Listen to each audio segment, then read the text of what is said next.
Magandang buhay mga katiyets, atin muling balikan ang kwento tungkol sa Pilipinas as Ophir.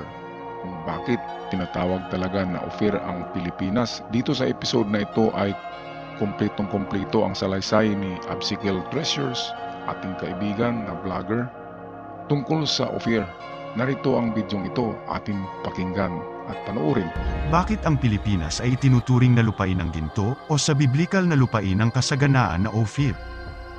Ang gininto ang lihim na malapit na nating ilahad ay nasa loob ng mga talaan ng sinaunang panahon na nag-uugnay sa Pilipinas sa alamat na panahon ni Haring Solomon at David na nagdaragdag ng bagong kabanata sa kahalagahan ng kasaysayan ng bansang ito. Nito ay ang lugar na bulubundukin na puno ng ginto at kahoy na nara.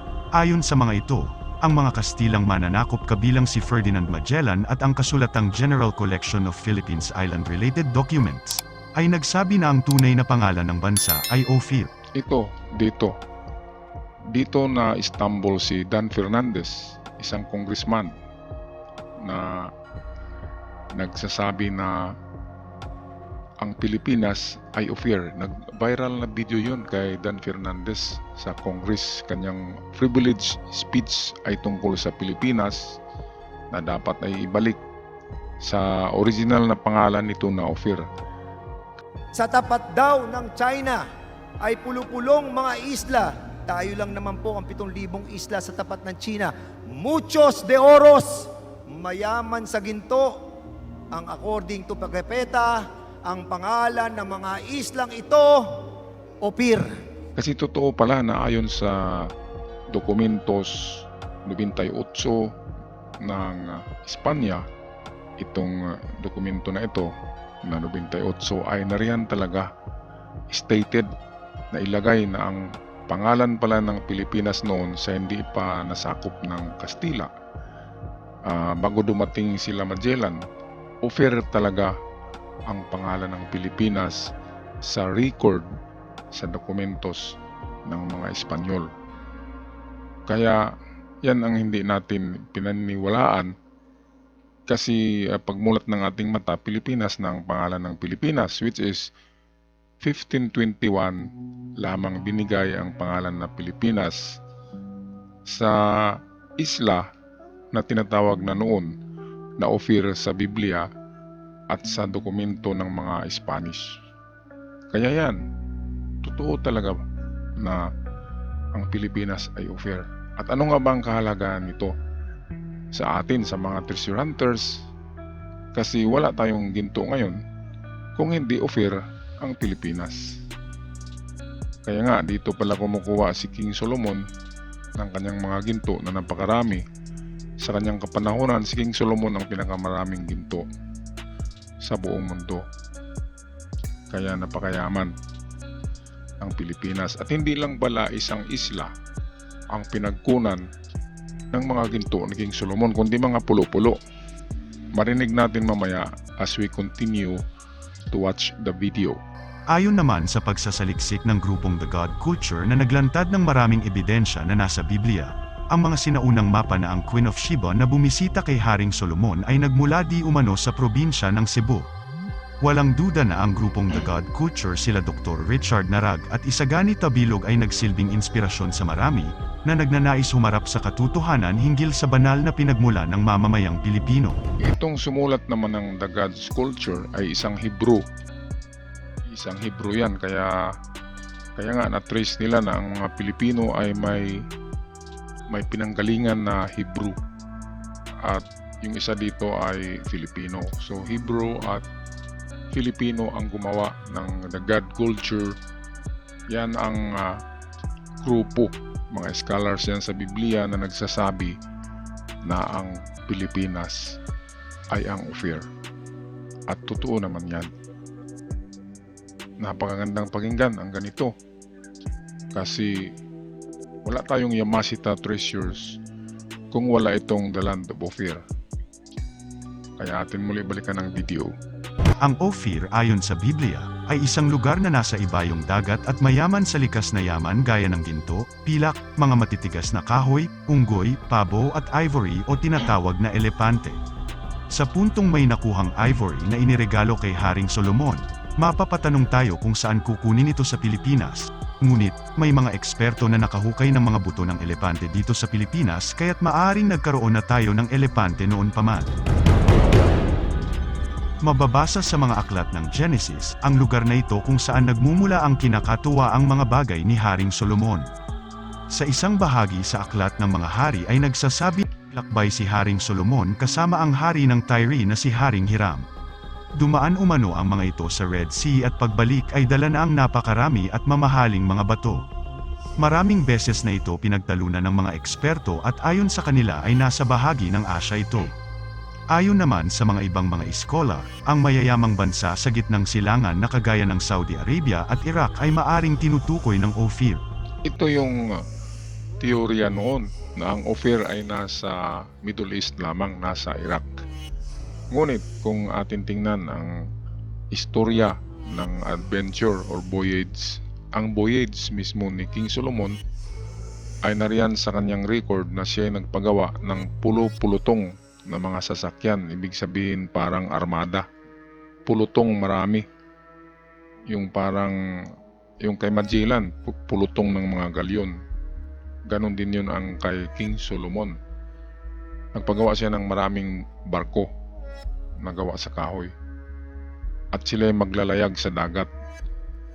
Kung nasa Middle East yan, bakit maglalayag sila sa dagat? Ano lang yan? Continuous land terrain. Lupa ang Middle East. Hindi ka mag-cross ng dagat maliban doon sa Red Sea. Pero dito sa kanyang talaan ay narito ang kanyang ruta. Papunta silang Malacca. Ang Malacca, yan ay Malaysia sa ngayon. Kaya ang pinuntahan nito ang Far East. At wala ng ibang lugar sa Far East na tinutukoy sa direksyon ng Ophir, kundi ang Japan, China at Pilipinas. Atin muli panoorin ang video.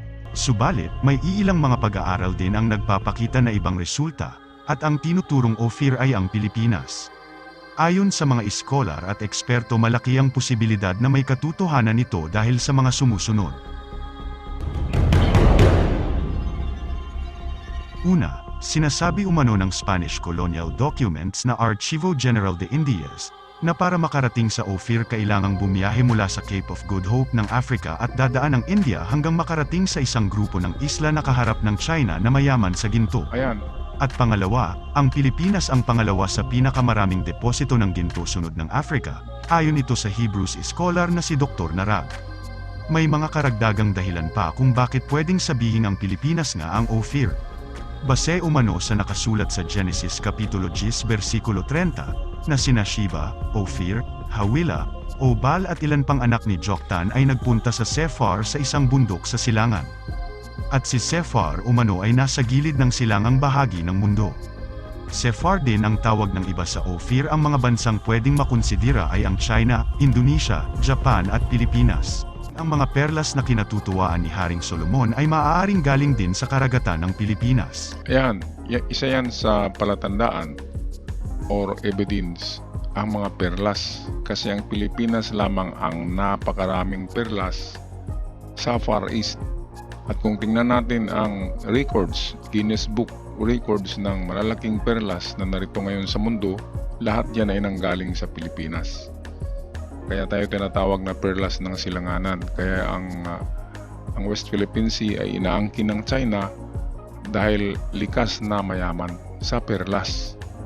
Perlas ay pangalawa na yan sa ginto, sa presyo. Kaya ginto na rin yan, ang perlas. Kaya ang West Philippine Sea, yan ay kayamanan. At baka nga, yung mga lumubog na isla dyan na maliliit, baka yan yung sinasabing pulutong ng mga isla sa harapan ng China. Ngayon kung tingnan natin ang mga kandidato sa pagiging Ophir, Malaysia daw, hindi pwedeng Malaysia kasi hindi yan nasa tapat ng China. Ang nasa tapat kunti ng China ay Japan. Pero ang Japan ay hindi tropical country. Ang nakalagay sa mga records na ang lugar ng Ophir ay hindi malamig hindi rin mainit. Kaya hindi yun Middle East kasi mainit ang Middle East. At hindi rin Japan kasi ang Japan ay may snow, malamig. Kaya Pilipinas talaga ang Ophir. Ngayon meron man nagsasabi, bakit kung maging Ophir tayo? Anong mangyari? Yayaman ba tayo? Hindi na tayo maghintay na yayaman tayo kasi mayaman na tayo. Ang problema nga lang ay ang nagdadala ng ating kayamanan. Ang ating gobyerno ang nawala sa kanyang ruta. Ang importante, matrace natin ang ating lahi, ang ating origin, para tataas na ang pagtingin natin sa ating mga sarili. Hindi yung palagi tayong nagsabi na paulit-ulit lang yung Ophir. Ngayon kung hindi tayo maniwala, ay hindi tataas ang pagtingin natin sa ating mga sarili, lalo na sa mga susunod na mga henerasyon. Binanggit sa aklat ng mga hari at mga talaan na ang Ophir ay isang lugar ng kayamanan na kilala sa dami ng purong ginto, mahahalagang bato, at mag-agarang kakahuyan. Ang mga kayamanang ito ay ginamit ni na Haring Solomon at Haring David sa pagtatayo ng kanilang maalamat na templo. Sa kasaysayan, ang Pilipinas ay kilala bilang isang lupaing mayaman sa ginto at mahahalagang hiyas. Katulad ng Ophir sa Biblia, ang bansa ay sagana sa likas na yaman, partikular na ang ginto. Tinawag ito ng mga manlalakbay na mga Espanyol na Islas del Oro o Isla ng Ginto, nang dumating sila noong ika-16 na siglo. Yan ang totoo dahil ang talagang pinuntahan ni Columbus na hinahanap niya na El Dorado or the place of gold ay Pilipinas talaga yon. Ngayon napadpad siya doon sa medyo malayo, kaya napadaong siya sa lugar ng South America, sa El Dorado na tinatawag. Pero bago pa naman tinawag niya na El Dorado yon, bago siya dumating doon na hindi El Dorado ang pangalan. Siya na lang yung nagbigay ng pangalan doon. Pero ang hinahanap niya na tunay na El Dorado or itong gold, land of gold, ay ang Pilipinas. Ngayon dahil sa palpak si Columbus sa kanyang discovery ng the land of gold, which is the Philippines, ay nagpadala muli ang Espanya ng isa pang grupo. Ito na yung grupo ni Magellan na ang dala nila ay ang religion na Christianity. I-baptize kunwari nila ang Pilipinas para mapasok nila ito, pero ang kanilang sadya talaga ay ang paghanap ng the land of gold or ang Ophir, kasi alam nila na ang Pilipinas ay Ophir. Kaya sa mga records ni Pigapita, yun yung biographer ni Magellan, ay dala-dala nila yung dokumento 98 na nagsasabi kung saan maglayag, anong mga longitude, latitude or bearing ng Pilipinas galing sa Espanya para marating ang Ophir. Kaya ito ang magandang episode natin ngayon kasi halos kumpleto na ang salaysay na ito. Kudos to Obstacle Treasures. Bukod dito, binanggit ng Biblia na ang paglalakbay sa Ophir ay tumagal ng 3 taon na nakaayon sa mga makasaysayang talaan ng paglalakbay sa dagat mula sa Israel hanggang sa malayong silangan. Lalo nitong pinalalakas ang pag-aangkin ng Pilipinas bilang ang maalamat na lupain ng Ophir. Ito yung 3 taon na paglalayag ni King Solomon bago makarating sa Ophir. Ibig sabihin malayong malayo talaga ito. At kung ang Ophir ay nasa Middle East lamang, napakalapit lang naman ng Jerusalem sa Middle East, ay hindi yun naabot ng 3 taon.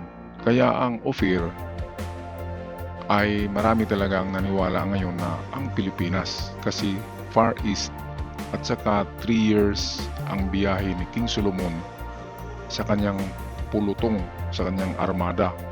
Napakaraming barko ang dala-dala ni King Solomon kapag pumunta sila sa Ophir, kasi maraming isla ang Ophir at bawat isla ay isang barko ang pupunta doon para bibili or kukuha or magbarter ng mga gold.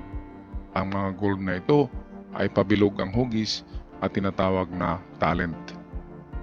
At hanggang sa muli mga katiyets, ako'y magtapos na sa ating episode ngayon. Maraming salamat. God bless us all. Ophir, the Philippines.